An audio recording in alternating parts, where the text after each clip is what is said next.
वह बड़ा दानी था। उसी राज्य में धर्मसेन नाम का एक और बड़ा राजा हुआ। उसकी 4 रानियां थीं। एक थी ब्राह्मण, दूसरी क्षत्रिय, तीसरी वैश्य और चौथी शूद्र। ब्राह्मणी से एक पुत्र हुआ जिसका नाम ब्राह्मणीत रखा गया। क्षत्राणी से 3 बेटे हुए। एक का नाम शन, दूसरे का नाम विक्रमादित्य और तीसरे का भर्तृहरि रखा गया। वैश्य से एक लड़का हुआ जिसका नाम चंद्र रखा गया।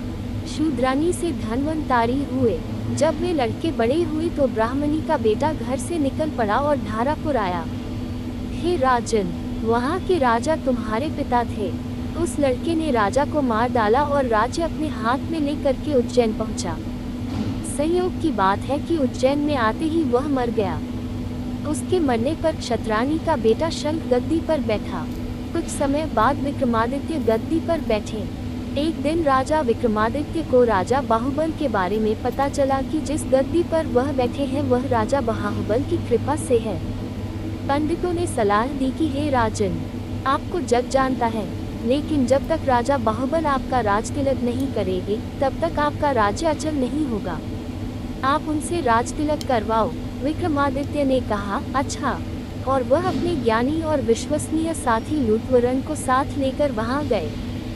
बाहुबल ने बड़े आदर से उसका स्वागत किया। 5 दिन बीत गए। लूथवरन ने विक्रमादित्य को सलाह दी कि जब आप विदा लेंगे तब राजा बाहुबल आपसे कुछ मांगने को कहेंगे। राजा के घर में एक सिंहासन है जिसे साक्षात महादेव ने राजा इंद्र को दिया था और बाद में इंद्र ने बाहुबल को दिया।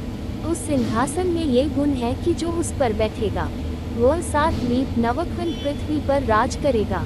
उसमें बहुत से जवाहरात जड़े हैं। उसमें सांचे में ढालकर 32 पुतलियां लगाई गई है। हे राजन, तुम उसी सिंहासन को मान लेना। अगले दिन जब विक्रमादित्य विदा लेने गए तो उसने वही सिंहासन मान लिया। राजा बाहुबल वचन से बंधे थे। बाहुबल ने विक्रमादित्य को उस पर बिठाकर राजतिलक किया और बड़े प्रेम से विदा किया। राजा विक्रमादित्य ने लौटते ही सभा की और पंडितों को बुलाकर कहा, मैं एक अनुष्ठान करना चाहता हूँ। आप देखकर बताएं कि मैं इसके योग्य हूँ या नहीं। पंडितों ने कहा, आपका प्रताप तीनों लोकों में छाया हुआ है। आपका कोई बैरी नहीं। जो करना हो कीजिए।